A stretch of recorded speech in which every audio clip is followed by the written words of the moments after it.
Bom dia, meus irmãos, graça e paz. Sempre é satisfação muito grande nós nos reunirmos debaixo do nome do Senhor Jesus para ouvirmos a sua voz, ouvirmos a sua palavra. Deus fala conosco pela sua palavra, nos edifica pela sua palavra, nos regenera pela sua palavra, nos vivifica pela sua palavra. Enfim, todas as coisas Ele faz em nós pela sua palavra. Pela sua palavra nós entendemos que o universo foram criados pela sua palavra. Ele sustenta todas as coisas, Hebreus 11:3, pela sua palavra. Então, quando nós estamos firmados na palavra, nós estamos firmados. A palavra nos traz firmeza.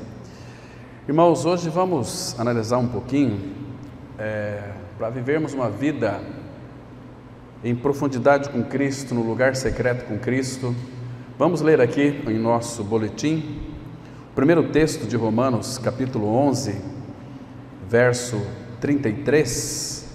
Romanos 11, verso 33, que diz assim: ó profundidade da riqueza, tanto da sabedoria como do conhecimento de Deus, quão insondáveis são os seus juízos e quão inescrutáveis os seus caminhos. Vamos ter uma breve palavra de oração, irmãos. Nosso Pai, graças te damos pela noite que o Senhor nos concedeu de descanso, por esta manhã, que já veio acompanhada das tuas misericórdias renovadas. Elas não têm fim e elas são a causa de nós não sermos consumidos.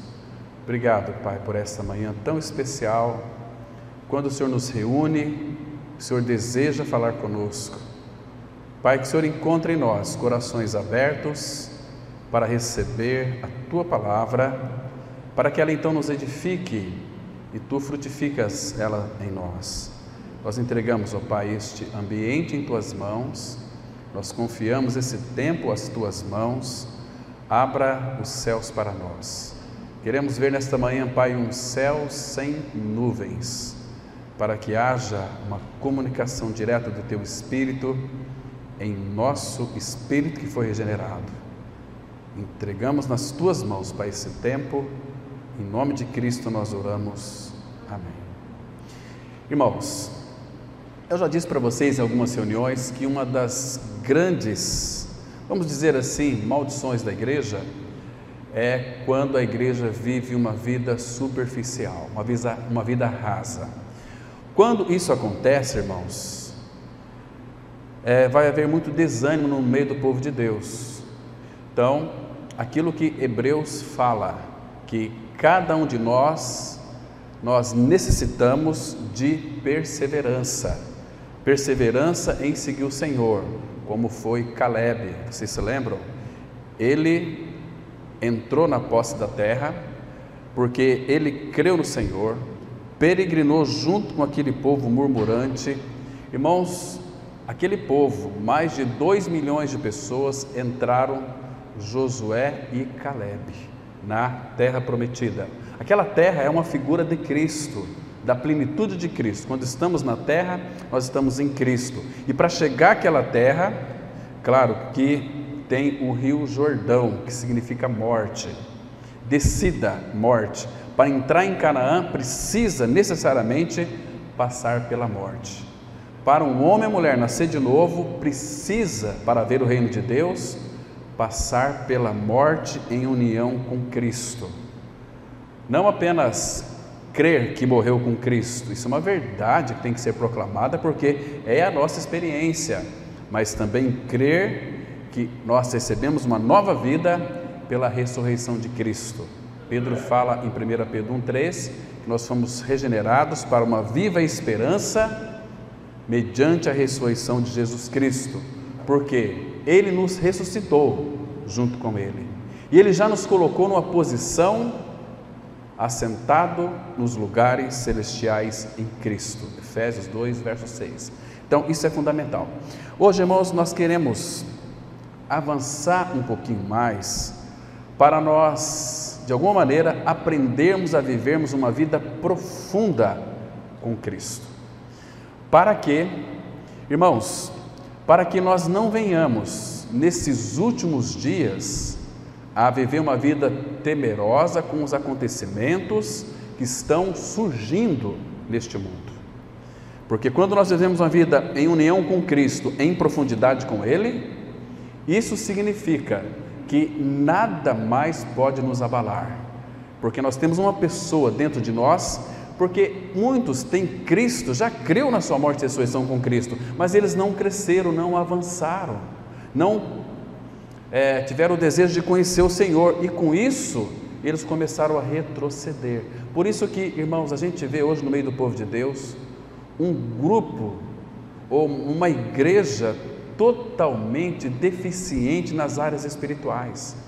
Elas precisam de criar mecanismos de emocionalismo e realizar coisas para fazer com que a igreja do Senhor funcione.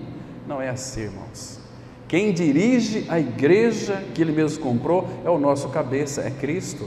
E quando nós, então, verdadeiramente não dispomos o coração para buscarmos a Ele, viver uma vida de intimidade com Ele, como Ele disse lá em Jeremias 33, verso 3, invoca-me, ou clama a mim, responder-te-ei e anunciar-te-ei coisas grandes e ocultas que tu não conheces ou não sabes. Clama a mim. Então o Senhor está gritando, e a sabedoria, nós vamos ver aqui depois, que ela está gritando nas praças, ela está gritando nas ruas, ela está clamando, para que então nós ganhemos uma experiência com essa sabedoria. Ela clama, nunca deixou de clamar, irmãos. Sabedoria maravilhosa. Ó profundidade da riqueza. Irmãos, aqui vocês sabem que o apóstolo Paulo, ele era um grande pensador. Paulo, antes de conhecer o Senhor, nós sabemos que ele era um filósofo, falava 3 línguas, ele era dotado em toda a ciência ali judaica, ele guardava a lei, não tinha ninguém para encontrar um defeito em Saulo na lei do seu Deus. Então ele conhecia todas as coisas da sua época, naquilo que concerne ao judaísmo e à filosofia também. Se nós fôssemos denominar Saulo, ele era um filósofo, ele era um grande pensador, como nós já vimos aqui em outras ocasiões. Então, ele tinha uma mente privilegiada, porque desde a sua mais tenra idade, ele foi colocado aos pés de Gamaliel, e ali ele aprendeu tudo aquilo que concerne à lei de Deus. E Saulo, o judeu, ele tem uma disciplina tremenda. Eles ficavam lendo ali o Pentateuco, os 10 mandamentos, tinha que decorar muitas coisas, então a disciplina era constante. E Paulo foi colocado, Saulo aliás, aos pés de Gamaliel, mais ou menos uns 12 anos de idade. Imagina estudar de manhã, tarde e noite. Então Paulo, ele teve uma mente desenvolvida, tinha uma mente privilegiada, né? Naquela época. Agora, no entanto, quando ele creu no Senhor, ali em Atos 9, quando ele ia para perseguir aqueles cristãos, porque ele tinha raiva, porque aquilo incomodava, desde que ele ouviu o testemunho de Estevão, lá no final do capítulo 9 de Atos, vocês se recordam, que ele fez uma exposição bíblica de todo o Antigo Testamento, começando lá em Gênesis, chamado de Abraão, Gênesis 12, percorreu todos os profetas e chegou ali em Jesus Cristo, apontando em detalhes que ele haveria de vir, que ele já veio, que ele iria morrer, que os profetas falaram, que estava na lei. Então aquilo incomodou muito os religiosos. Eles ficaram furiosos, ainda mais quando ele disse em Atos 7,48, que Deus não habita em templos feitos por mãos humanas. Eles rangeram os dentes, pegaram pedras e apedrejaram Estevão. Mas quando ele estava sendo apedrejado, irmãos, Saulo estava ali também. Saulo, a primeira vez que ele ouviu o testemunho de Deus, foi da boca daquele primeiro mártir, Estevão. Vocês se recordam? Então, o que foi que Estevão disse? Eis que vejo os céus abertos e Jesus de pé à sua direita. Olha só, Jesus estava sentado no trono, se levantou para receber o seu filho. Irmãos, que cena linda. E lançaram pedra em Estevão. Então Estevão, antes de morrer, ele disse: Pai, não imputes a ele este pecado. Que coisa linda, irmãos, que coisa preciosa. Estava ali sendo um exemplo vivo do Senhor Jesus Cristo, quando na cruz ele disse: Pai, perdoa-lhes, porque eles não sabem o que fazem. Então ele veio falecer.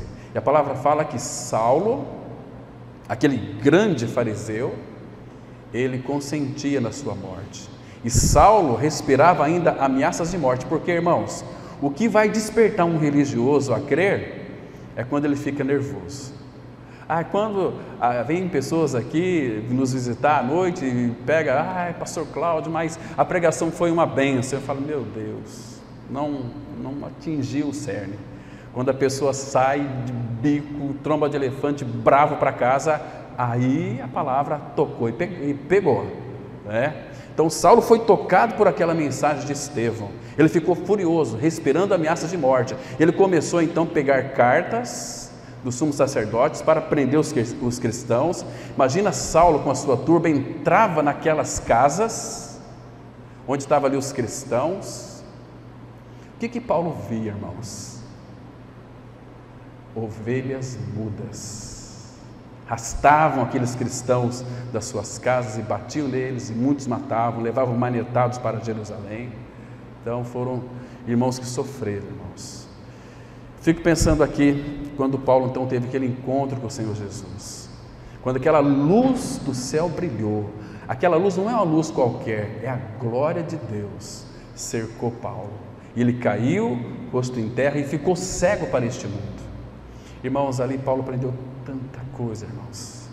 Ali Paulo, ele descobriu coisas maravilhosas. Já disse para vocês uma vez aqui, que quando Saulo disse assim, porque o Senhor disse para ele: Saulo, Saulo, por que tu me persegues? Mas Saulo, ele deve ter pensado: eu não persegui o Senhor, porque ele disse: quem és tu, Senhor? Eu sou Jesus a quem tu persegues. Imagina a cena. Agora Saulo teve uma revelação de que Jesus era Deus, e que Saulo, enquanto perseguia aqueles irmãos que era do caminho, ele estava perseguindo o próprio Cristo. Então ali vocês imaginam, Saulo, ele deve ter encolhido. Agora ele vai me esmagar com a sua mão, agora ele vai pisar em mim, ele vai me destruir, chegou o meu fim. Mas o que Saulo encontrou? Amor, graça e misericórdia. Aí o Senhor começou a trabalhar na vida deste Saulo, até que ele aprendeu a viver uma vida de dependência agora, porque quando ele estava orando, Deus chamou Ananias para ir até ele, e quando Ananias chegou, Ananias disse assim, olha que lindo, irmão, Saulo, irmão, que cena! Agora Saulo fazia parte da irmandade, do povo de Deus, do corpo de Cristo, da vida da igreja. Paulo ficou tão extasiado, porque ele achava que Jesus iria castigá-lo, matá-lo. Não, mas não. Ele recebeu o amor de Deus no seu coração. Ele disse isso para nós em Romanos 5, o amor de Deus é derramado em vosso coração, pelo Espírito Santo que nos foi dado. Ele entendeu que este amor foi provado no Calvário. Deus prova o seu próprio amor para conosco pelo fato de ter Cristo morrido por nós, sendo nós ainda pecadores. Então ele foi envolvido com o amor de Deus. E o que Saulo fez então? Foi para o deserto para aprender mais de Cristo, para assimilar melhor toda aquela visão. Então ele teve uma visão da igreja também, porque quem persegue o Senhor Jesus persegue a sua igreja. Agora Paulo foi inserido na igreja, ele também tinha convicção de que ele também seria perseguido. Ele escreveu para Timóteo, 2 Timóteo capítulo 3, ele disse assim: todos os que querem viver piedosamente em Cristo hão de ser perseguidos. Então hoje, irmãos, eu disse para vocês na questão da superficialidade, se nós não tivermos uma vida profunda com o Senhor, quando vem a perseguição, nós vamos se autodefender dizendo: os irmãos lá da igreja estão me perseguindo, então eu vou sair dessa igreja. Irmãos, isso é uma perda tão grande. Que lástima que é isso, irmão. Pessoas que não entenderam nada do Senhor, vivem uma vida rasa, fazem muito barulho, igual o riacho. Riacho faz muito barulho, mas você já viu aqueles rios que são profundos? Eles são serenos, tranquilos, eles têm profundidade. Agora o riacho é uma barulheira, né? A água escorre ali e faz aquele barulho tremendo. São latas vazias, latas vazias. Pessoas que verdadeiramente conhecem o Senhor de ouvir falar, mas não têm uma vida relacional com Ele, uma vida de intimidade com Ele. E Ele tem nos chamado, irmãos, para uma vida de profundidade. Então, quando Paulo começou a conhecer o Senhor, ele começou a depender do Espírito. Ele chega aqui em Romanos 11:33, ele diz o seguinte: ó profundidade da riqueza, tanto da sabedoria como do conhecimento de Deus, e quão insondáveis são os seus juízos e quão inescrutáveis os seus caminhos. Irmãos, a partir desse verso aqui de Romanos 3, versículo 11, Paulo ele passa da teologia para a doxologia. O que significa teologia e doxologia? Teologia, tel é Deus, logia, conhecimento. Então, teologia é o conhecimento de Deus. Doxologia é algo bem mais profundo.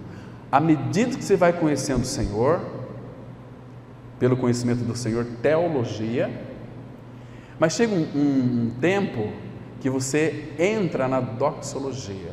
O que é doxologia? É algo que conquista o seu coração, é algo que faz você se dobrar em adoração perante o Senhor. Então Paulo fala aqui, ó profundidade da sabedoria. Meu Senhor é tão rico, Ele é tão profundo, como eu sou raso, né? Você lê Filipenses 3,10, Paulo fala que eu não quero outra coisa a não ser conhecer o meu Senhor e ser conformado com a sua morte, com a sua ressurreição. Quero conhecê-lo mais e mais. Outro irmão do passado, George Miller, quando perguntaram para ele, já velhinho, ele disse assim: qual o segredo do teu sucesso, George Miller? Você sustenta aí mais de 2.000 órfãos, sem pedir dinheiro para ninguém, sem nem depender dos irmãos da tua comunidade. Ele disse assim: o meu sucesso é isso aqui. Houve um dia em que George Miller morreu para George Miller mesmo, morreu para a sua vontade, morreu para as suas expectativas, morreu para os seus interesses pessoais. Eu morri para mim mesmo. E o que você faria hoje? Qual é o teu maior desejo hoje? Meu maior desejo, e isso depois de ler a Bíblia 100 vezes, é conhecer o Senhor, conhecer o Senhor. Talvez aquele que fez essa inquirição saiu dizendo o seguinte: esse velho está louco, cabeça branca, uma vida inteira cristão, agora quer conhecer o Senhor. Irmãos, nós temos a eternidade para conhecermos o Senhor, e nunca vamos conhecer na sua totalidade, porque Ele é infinito, Ele é grande. Irmãos, nós cantamos aquele cântico aqui, né? Grande é o Senhor. No Salmo 135:5 diz assim: porque eu conheço que o Senhor é grande. Ele é grande, é o Todo-Poderoso. Só que esse Todo-Poderoso quis vir morar dentro de nós. Irmãos, o que falta para a sua vida, irmão? Do que você precisa, irmão? Por que nós murmuramos tanto, irmão? Por que muitos não têm tanto interesse no Senhor? Por que não tem interesse na palavra do Senhor? Ah, irmãos, que coisa triste, lamentável. Então, a partir daqui de Romanos 11:33, ele passa da teologia para a doxologia, ou seja, da sua crença no Senhor para agora um culto a Deus. Porque aqui ele expressa uma admiração, ó profundidade da riqueza, tanto da sabedoria. Eu lembro, eu tenho um livro em casa da biografia do Spurgeon. Interessante que esse que escreveu a biografia dele, ele conta que certa vez, lá no tabernáculo onde Spurgeon pregava, Spurgeon tinha uma mente brilhante, foi o considerado até hoje o príncipe dos pregadores. Até hoje os livros dele nos edificam. Mas ele conta que onde ele pregava, tinha uns diáconos na frente, na portaria, para auxiliar as pessoas para sentarem nos seus bancos, né? Irmãos, e tinha um diácono que viu um homem incrédulo, um ateu, declarado ateu. Veio à primeira reunião no domingo, no outro domingo ele veio novamente, e no outro domingo ele veio de novo, mas no quarto ele disse o seguinte: a paz do Senhor. Ele falou: não, eu não sou cristão. Mas é a terceira vez que você vem aqui. Mas por que você vem aqui então, se você não é cristão, se você não crê? Sabe o que acontece? Eu venho aqui para ouvir o Spurgeon pregar. Ele disse assim: eu nunca vi um homem dizer ó, como ele diz, como esse homem fala. O Espírito gosta dessa palavra, irmãos. Ó, profundidade da riqueza. Salmo 133:1 diz assim: ó, como é bom e agradável viverem unidos os irmãos. Irmãos, esse Senhor Ele não traz para nós admiração. Ó, que Cristo nós temos. Olha o Senhor que habita em nós, que grande Senhor. Ele é o Senhor dos céus, da terra, do mar. É o Senhor da vida. Ele disse para aquela Maria e Marta: eu sou a ressurreição e a vida. Quem crê em mim, ainda que morra, viverá. E todo que vive e crê em mim, não morrerá eternamente. Irmãos, ó, que Cristo nós temos. Ele disse assim: eu sou a porta das ovelhas. Quem entrar por mim, por quê? Porque Ele é o caminho, a verdade e a vida, ninguém vai ao Pai senão por Ele. Quem entrar por mim, morre, entrará e sairá. Sairá é ressurreição e achará pastagens. Pastagens fala de vida de ressurreição, fala de vida de descanso. Salmo 23, Ele me faz repousar em pastos verdejantes. Que coisa mais linda, irmãos. Então, ó, que Cristo nós temos, que Senhor maravilhoso nós temos. É o nome dele: maravilhoso Conselheiro, Deus forte, Pai da eternidade, Príncipe da paz. Será que no nosso coração tem este ó Senhor Jesus? Que grande és tu. Então, queridos meus irmãos, meus amados, as coisas profundas de Deus, elas devem nos levar à adoração. Adoração. Hoje em dia, a crentaiada de uma forma geral, os evangélicos estão se reunindo como igreja, mas em busca dos seus próprios interesses. Eu vou lá para que Deus me abençoe, vou fazer um propósito com Deus, vou fazer campanha disso, campanha daquilo. Não tem campanha na Bíblia, irmãos, é invenção de homens. Para que fazer campanha se a Bíblia diz assim? Efésios 3:20: ora, aquele que é poderoso para fazer infinitamente mais, além de tudo quanto pedimos ou pensamos. Você acha que tem que fazer campanhas para tentar dobrar o coração de Deus? Para fazer? Não, irmãos. Eu sei em quem tenho crido, diz Paulo, segundo Timóteo 1:12. Estou certo de que é poderoso para guardar o meu depósito. Ele é poderoso. Então eu oro ao Pai: Pai.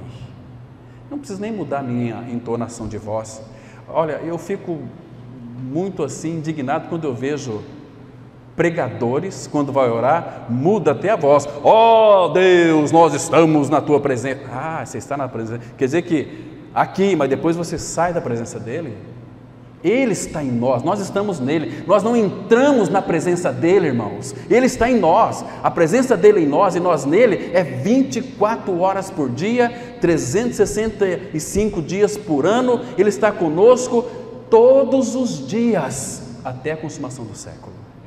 Nós queremos mostrar uma espiritualidade que nós não temos. Misericórdia, irmãos. Então temos que gritar. Irmãos, quem está feliz aqui, dê um glória a Deus. Para que isso, irmãos? Glória a Deus eu posso dar quando eu sou tocado pelo Espírito na palavra, porque o homem está mandando, eu vou ter que dar glória a Deus agora? Não. Vamos abrir a Bíblia aqui, tal. Quem encontrou, diga amém. Amém. Você sabe o que significa amém? Apocalipse fala que Ele é o amém. As pessoas não têm temor do Senhor, porque não conhecem a palavra do Senhor. Porque são crentes preguiçosos, são levados, manipulados, são manobrados por essas mentes aí, que muitas vezes vem revestido de uma pessoa que se diz cristã, mas não se esqueçam que Satanás, ele tem os seus ministros atrás dos púlpitos. Falam de Deus, falam de Jesus no final da oração, mas não apontam o caminho. Se você não crê no Cristo crucificado, você vai para o inferno. Se pregar essas mensagens, as pessoas vão fugir. Irmãos, nós vamos ficar firmados na palavra do Senhor, nem que esvazie isso aqui, mas vamos continuar pregando o Cristo crucificado. Doa quem doer, irmãos, porque quem disse que vai ser muitas pessoas salvas? Quem disse que vai ser, irmãos? No mundo antigo, foram salvas no meio de 2 milhões de pessoas, 8 pessoas, Noé e mais 7. Noé e mais 7, e Jesus disse assim: assim como foi nos dias de Noé, será nos dias do Filho do Homem. Não vai ser muita gente salva. Lucas 12:32, Jesus disse assim: não temais, ó pequenino rebanho, porque aprove ao Pai dar-vos o seu reino. Lá em Isaías 17 fala que no meio de num pé de oliveira, 10.000 aí azeitonas, que vai se salvar é 3, 2, quando muito 5. Meu Deus! Eu tenho conversado, irmãos, com muitos crentes, mas a minha preocupação é, se você falecer hoje, você tem certeza da tua salvação? Às vezes eu tenho, às vezes não tem. Não tem, nunca teve, porque quando nós cremos, a convicção entra no nosso coração e nunca mais sai. Irmãos, aí nós vamos querer conhecer o Senhor, as profundidades do nosso amado Senhor. Ó profundidade da riqueza, tanto da sabedoria como do conhecimento de Deus. Então, a profundidade do Senhor, as coisas profundas do Senhor, deve nos levar a uma profunda adoração e não a uma frívola especulação. Percebe, irmãos? Então, eu disse para vocês, devemos tomar muito cuidado com os cães. Paulo fala assim, lá em Filipenses 3, verso 2: acautelai-vos dos cães, acautelai-vos dos falsos obreiros. E Isaías interpreta para nós quem são esses cães. Isaías 56, versículo 11: tais cães são gulosos, eles estão destituídos de conhecimento, são pastores que nada compreendem. Muito claro. E Apocalipse 22:15 fala que fora ficarão os cães. Está vendo, irmãos? Irmãos, hoje infelizmente a igreja de Cristo virou puro comércio. Infelizmente, aquilo que Pedro disse, sua segunda carta 2, 1 e 2, ele disse que eles fariam comércio de vós. Você tem que fazer isso para Deus te abençoar com aquilo. Não é, irmãos. Se nós já recebemos o tudo de Deus, que é Cristo, tudo, Paulo fala em Colossenses 3:11, Cristo é tudo em todos. Mas lembre-se de uma coisa, Paulo, ele também escreveu lá em Romanos 8:32, ora, aquele que não poupou seu próprio filho, antes por todos nós o entregou, porventura não nos dará com ele graciosamente todas as coisas. Todas as coisas. Então, irmãos, 2 Pedro 1, versículo 3 vai mostrar para nós que tudo aquilo que concerne a vida e a piedade, Ele já nos deu. Agora, você tem a tua parte aí, é pelo conhecimento completo de Cristo. Meus irmãos, então, queridos, Paulo, antes de descrever aqui essas implicações práticas do Evangelho, o que ele faz aqui? Ele se prostra-se diante de Deus em adoração. Assim como ele disse esse versículo aqui em outros lugares. Por exemplo, Efésios 3:8, ele disse assim: a mim, o menor de todos os santos, me foi concedida esta graça de pregar aos gentios o evangelho das insondáveis riquezas de Cristo.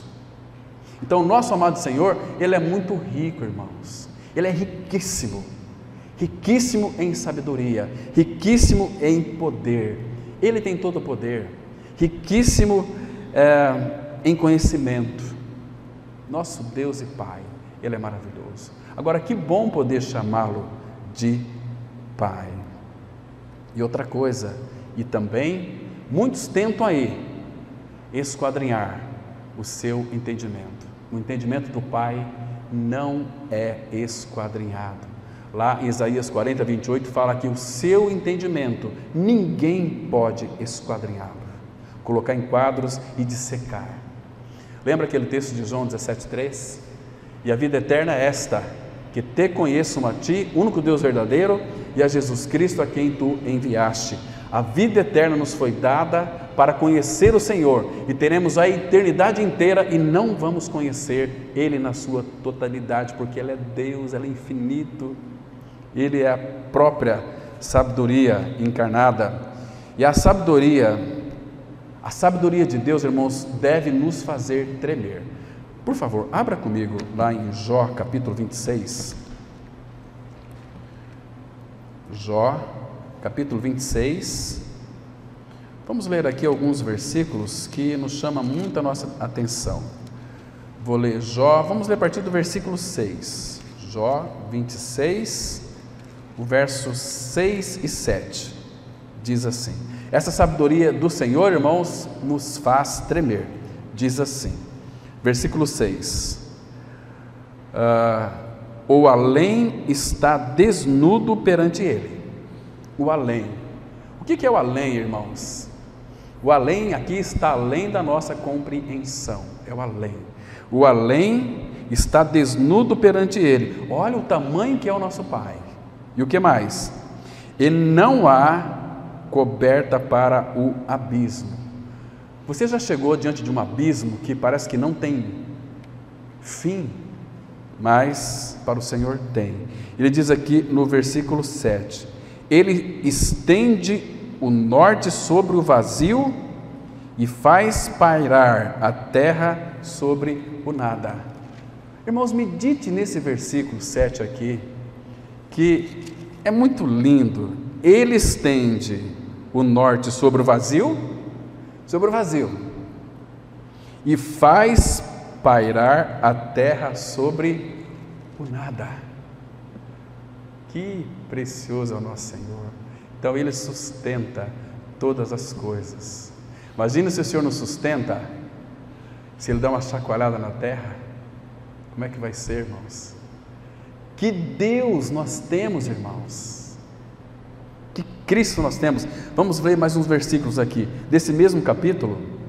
Olha o versículo 12: com a sua força fende o mar, fende, abre, corta o mar, como Ele fez lá no Mar Vermelho, né? E com o seu entendimento abate o adversário. Verso 13: pelo seu sopro aclara os céus, a sua mão fere o dragão veloz. Agora, olha aqui o versículo 14: eis que isto são apenas as orlas dos seus caminhos. Que Deus nós temos! Que leve sussurro temos ouvido dele, mas o trovão do seu poder, quem o entenderá? Quem o entenderá? Irmãos, esse é o nosso Pai. A palavra fala lá em Daniel 2:22, que Ele revela o oculto e o profundo.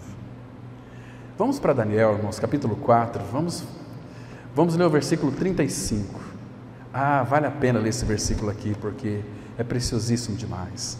Observa aqui, irmãos, Daniel 4, verso 35, para nós conhecermos essa profundidade da riqueza, tanto da sabedoria como do conhecimento de Deus. Diz assim Daniel: todos os moradores da terra são por ele reputados em nada. Você entendeu aqui? Se fala todos os moradores, o que você é diante de Deus? O que um pecador é diante de Deus? Não, se eu falo nada, eu estou dando moral ainda. A Bíblia diz lá em Isaías 41, 24, diz assim: eis que sois menos do que nada. É a verdade que nós não gostamos de ouvir. É a verdade que ofende muito o orgulhoso, o crente rabugento. Não é assim? Todos os moradores da terra são por ele reputados em nada. E não para aqui. E segundo a sua vontade, ele opera com o exército dos céus, claro, aqui é anjos e outras coisas que nós desconhecemos, e os moradores da terra. Não há quem lhe possa deter a mão, nem lhe dizer: que fazes, Senhor? Que fazes? Não, ele é o Todo-Poderoso. Ele é o grande eu sou. Eu sou do Antigo Testamento, é o eu sou do Novo Testamento. Ele disse assim, em muitas passagens: eu sou o pão da vida, eu sou a ressurreição e a vida, eu sou o caminho, a verdade e a vida. Entende, irmãos? Eu sou a porta das ovelhas. Que maravilhoso é o nosso Senhor. Agora, você já parou para pensar quão grande é o nosso Deus e Pai? Mas veja que absurdo aqui, nós encontramos aqui em Isaías 57, versículo 15. Vamos ler esse texto, conhecido dos irmãos também. Isaías 57, verso 15. Observa aqui que coisa maravilhosa, irmãos. Esse é o nosso Pai, esse é o nosso Deus. Esse aqui cabe no nosso coração que Pai nós temos, que Espírito Santo nós temos, que Cristo nós temos. Ele disse assim no versículo 15: porque assim diz o alto, o sublime, que habita a eternidade, o qual tem o nome de santo. Ele diz assim: habito no alto e santo lugar. Mas tem um mas aqui, olha que mais interessante. Mas habito também com o contrito e abatido de espírito, para vivificar o espírito dos abatidos e vivificar o coração dos contritos. Irmãos, que Deus misericordioso nós temos. Ele habita a eternidade, o nome santo, alto e sublime, mas Ele também habita com o contrito e o abatido, para vivificar. Irmãos, esse é o nosso Pai. Você tem relacionado com Ele? Quando você vai para o seu quarto orar, você só pede para Ele coisas: Senhor, abençoa minha família, abençoa isso, abençoa aquilo, ou você ora ao Pai, Pai, ou você chora diante do Senhor? Irmãos, é tão gostoso. Essa madrugada eu levantei orando ao Senhor, mas a alegria invadiu o coração, e eu chorava ali e falava: Pai, eu quero que esse momento não acaba nunca. Cadê os problemas? Não tem problemas. Cadê as dificuldades? Não tem dificuldades. É aqui no meu recôndito, é aqui debaixo das minhas asas que eu acolho você, meu filho. Pode vir qualquer tipo de dificuldade, pode vir calamidades. Abra sua Bíblia no Salmo 57, versículo 1. Olha que lindo, irmãos. Salmo 57, verso 1. Então, nosso Senhor, Ele diz assim, através do salmista, para cada um de nós. Aqui, irmãos, a palavra de Deus é muito rica, é a própria voz viva do nosso amado Senhor, falando conosco, nos tocando. Diz assim, olha só: tem misericórdia de mim, ó de novo aqui, ó Deus, porque eu te admiro, tu és meu Pai, meu Deus. Tem misericórdia, pois em ti a minha alma se refugia. Agora presta atenção: às sombras das tuas asas me abrigo, até que passem as calamidades. Elas vão vir as calamidades, mas nós estamos abrigados debaixo das asas do nosso Pai, lugar de proteção. Irmãos, profundidade da riqueza, tanto da sabedoria como do conhecimento de Deus. É confiar nele, porque ele disse assim: os que confiam no Senhor, Salmo 125, são como os montes de Sião, que não se abalam, mas permanece para sempre. E ele diz assim: se o Senhor é conosco, se Deus é por nós, Paulo escrevendo Romanos 8, se Deus é por nós, quem, irmãos, quem pode ser contra o povo do Senhor? Ninguém. Ah, nós vamos te matar. Você vai me matar, você vai fazer um serviço a Deus, porque Deus, o Pai, não vê a hora que nós partimos deste mundo, porque foi Ele quem disse no Salmo 116, verso 15: preciosa é aos olhos do Senhor a morte, não dos seus evangélicos, dos seus santos. É santos, somos santos em Cristo Jesus. Irmãos, quando você lê a palavra, será que a palavra lhe faz tremer? Hoje em dia as pessoas abrem a Bíblia, deixa eu ler um texto aqui, deixa eu compartilhar aqui, mas sem ter aquela reverência no coração de que é a palavra do Senhor. E o Senhor vai atentar, não é para qualquer um, mas para aquele que teme e treme da sua palavra. Pode ler aí, confira aí na sua Bíblia, em Isaías 66, versículo 2, vamos ler esse texto, para nós compreendermos as profundidades dele, irmãos. Isaías 66, verso 2, a palavra, ela diz assim, olha que coisa linda, irmãos, que versículo tremendo, que versículo que nos faz a gente se prostrar aos pés do Senhor e dizer o seguinte: olha, muito obrigado, Pai, porque a tua palavra é verdade, ela é poderosa. Isaías 66, verso 2, porque a minha mão fez todas estas coisas, e todas vieram a existir, diz o Senhor. Então ele está dizendo: eu sou o Criador de todas as coisas, eu criei os céus, a terra, o sol, eu criei o piolho da galinha, não é assim? Ele também criou o piolho da galinha, ele criou tudo. Agora ele diz assim: mas o homem para quem olharei é este.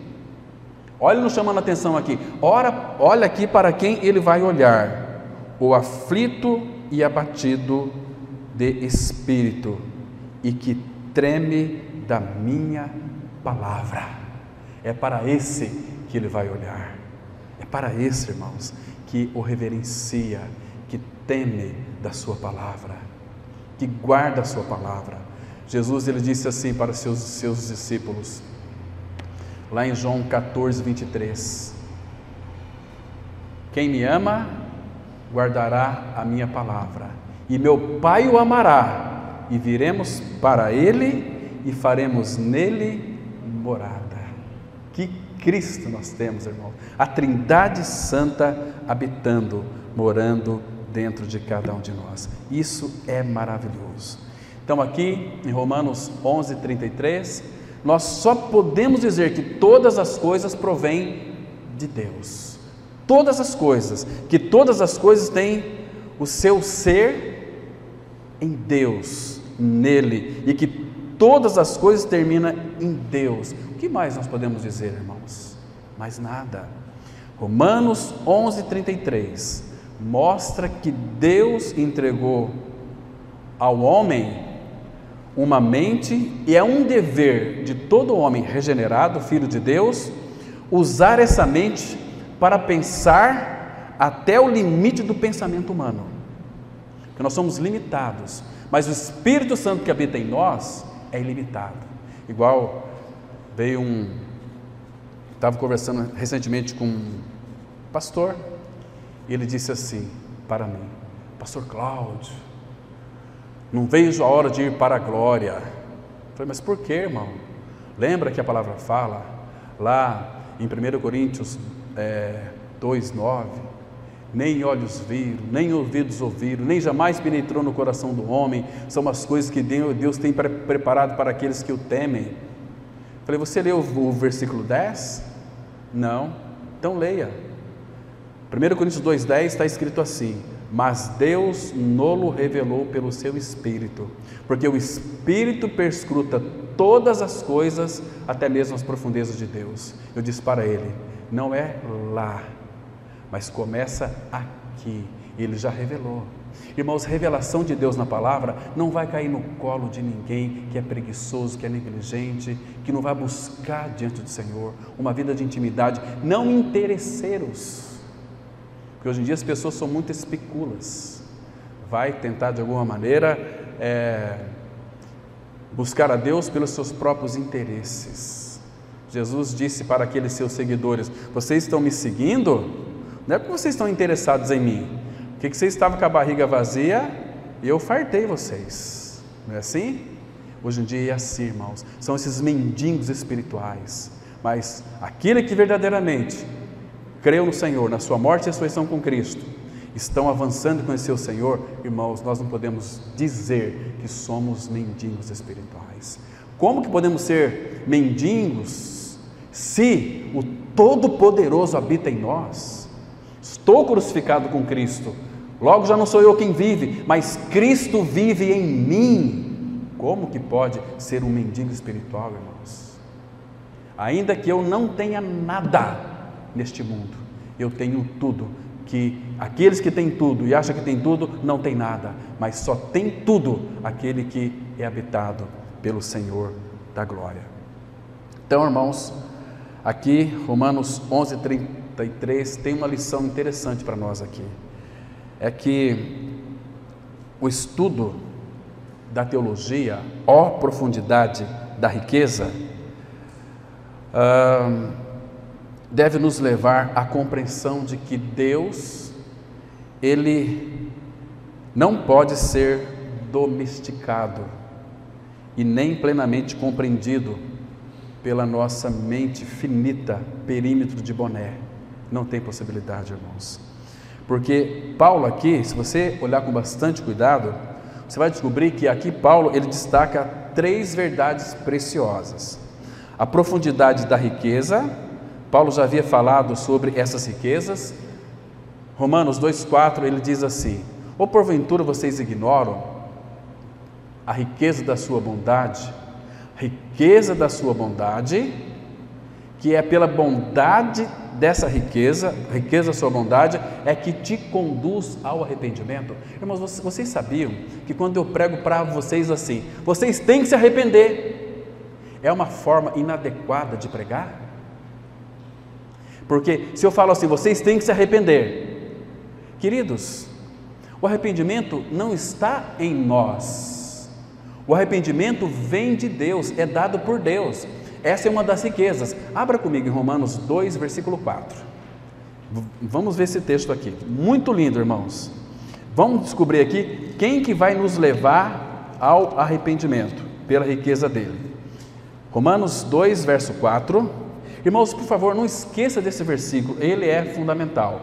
Diz assim a palavra, olha só, Romanos 2, 4.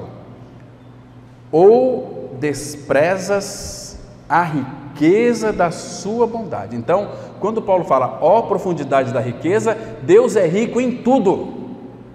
Paulo está aqui só abrindo aqui, irmãos, uma vertente para mostrar que a bondade de Deus, porque Ele é rico em bondade. Ou despreza a riqueza da sua bondade e tolerância e longanimidade, ignorando que, presta atenção, ignorando que a bondade de Deus é que te conduz ao arrependimento.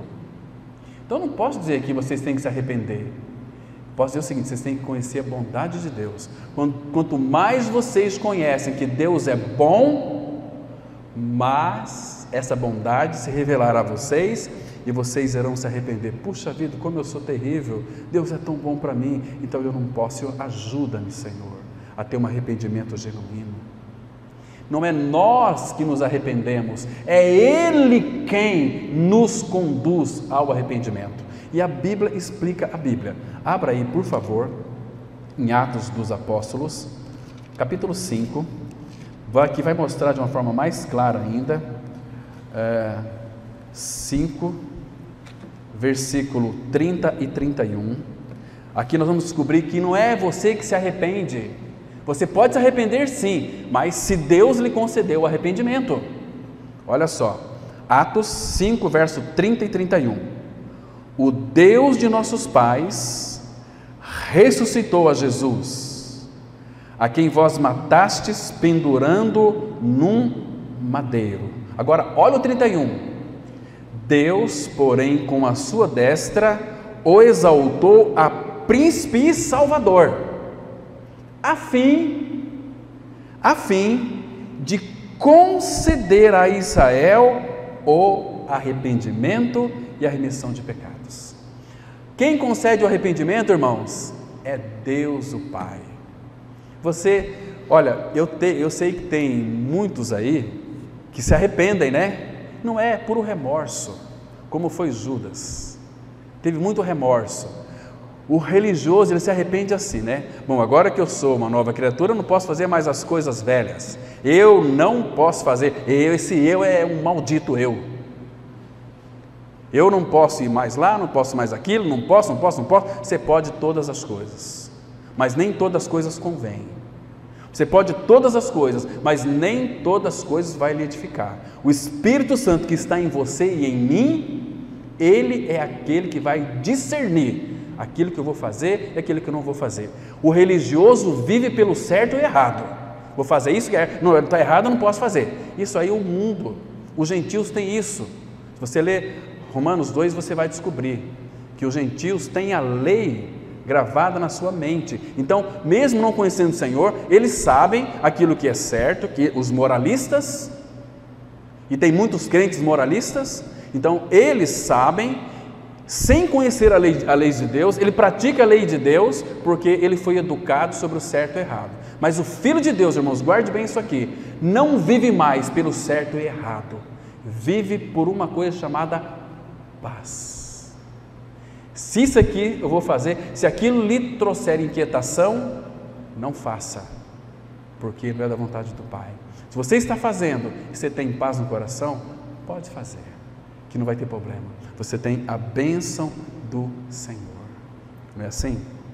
Então, irmãos, Ele é quem nos conduz ao arrependimento. Agora, tem uma outra riqueza aqui, em Romanos mesmo, capítulo 9, versículo 23 e 24, Romanos 9, verso 20. São muitas as riquezas, mas quero mostrar algumas aqui e destacar para vocês verificarem outra riqueza aqui, irmãos. Olha só, Romanos 9, 23 e 24, a palavra do Senhor, ela diz assim: a fim de que também desse a conhecer as riquezas da sua glória. Está vendo só aqui? Riqueza da sua glória, porque Ele é glória, Ele é rico em glória, riqueza da sua glória,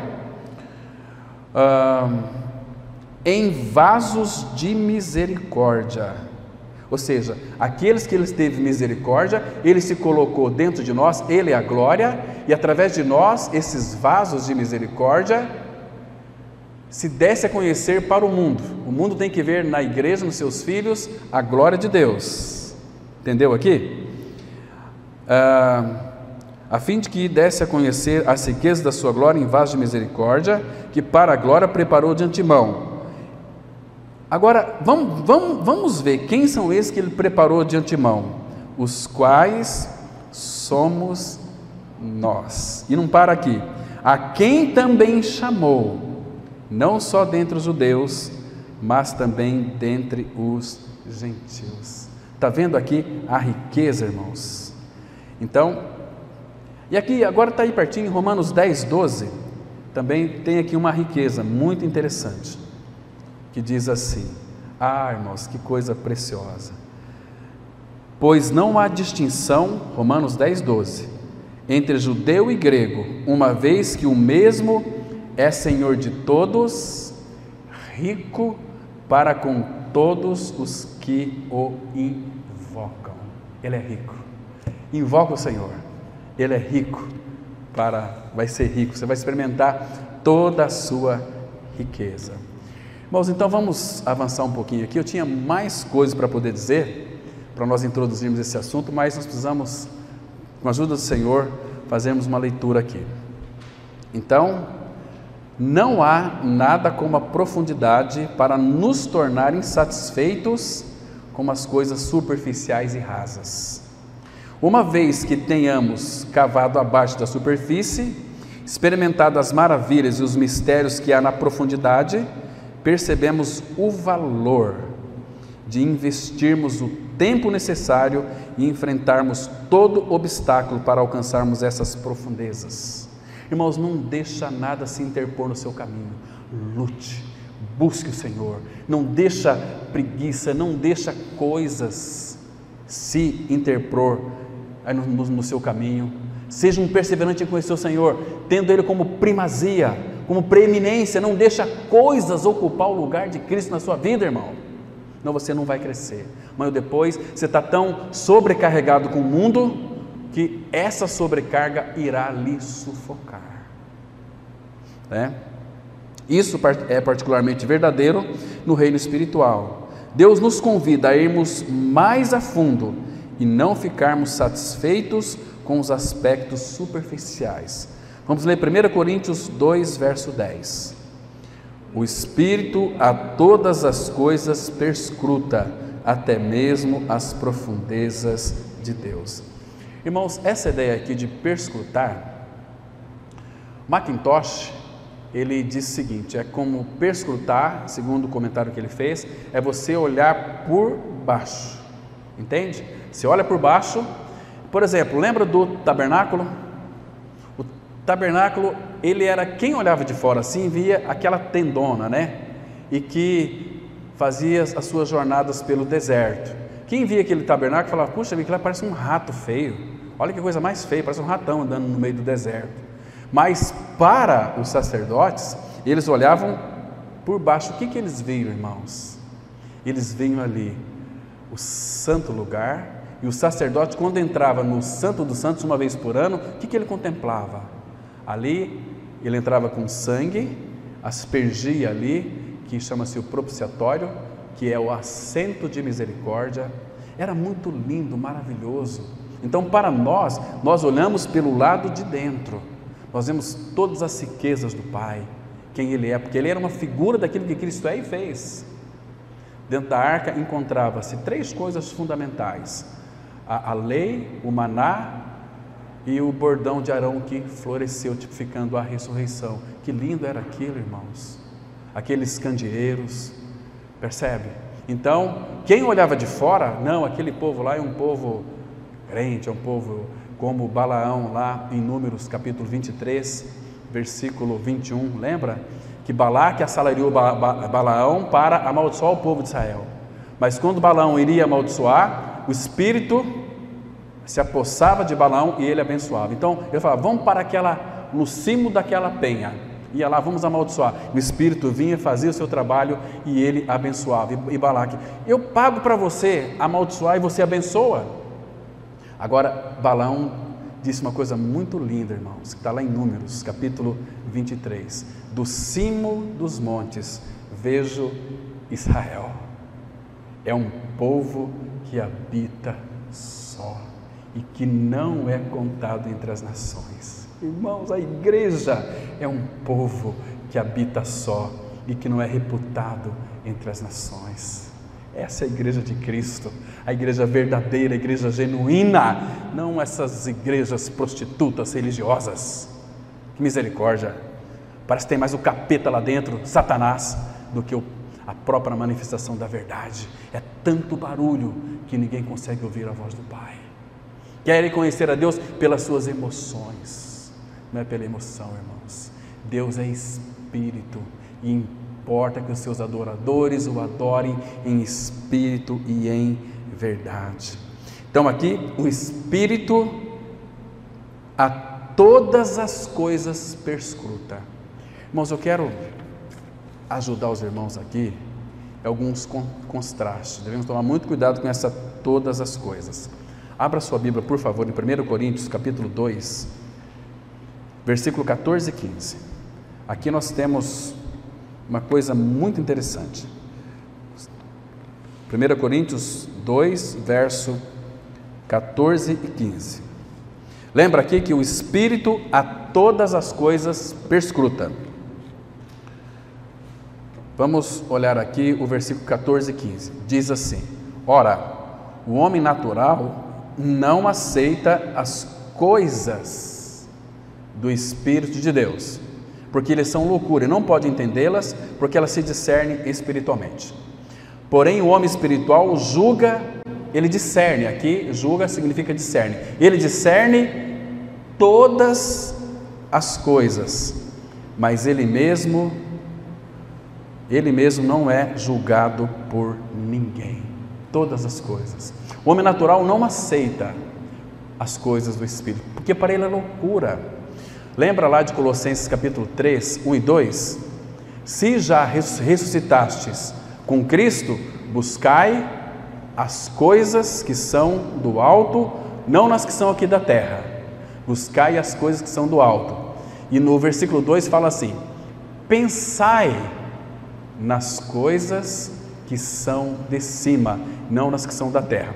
E essas coisas aqui tem um contraste também. Se você ler aqui, olha, em Romanos capítulo 8, versículo 5, você vai descobrir aqui o contraste dessas coisas. Então, para você não comer gato por lebre, Romanos 8, verso 5, diz assim a palavra, olha só aqui. Aqui o contraste de coisas é entre espírito e carne, presta atenção. Romanos 8, 5, porque os que se inclinam para a carne, cogitam das coisas da carne. E aqui tem uma lista muito grande, não vou nem mencioná-la.